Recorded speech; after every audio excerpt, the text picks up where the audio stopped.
mawalan ng pag-asa, si Jesus ang ating lakas. Sa Kanya tayo kumapit ng higpit.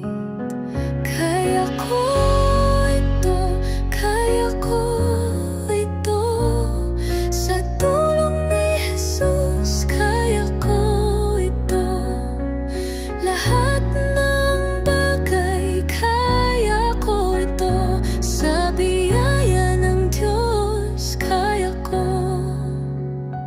ito. Pagsubok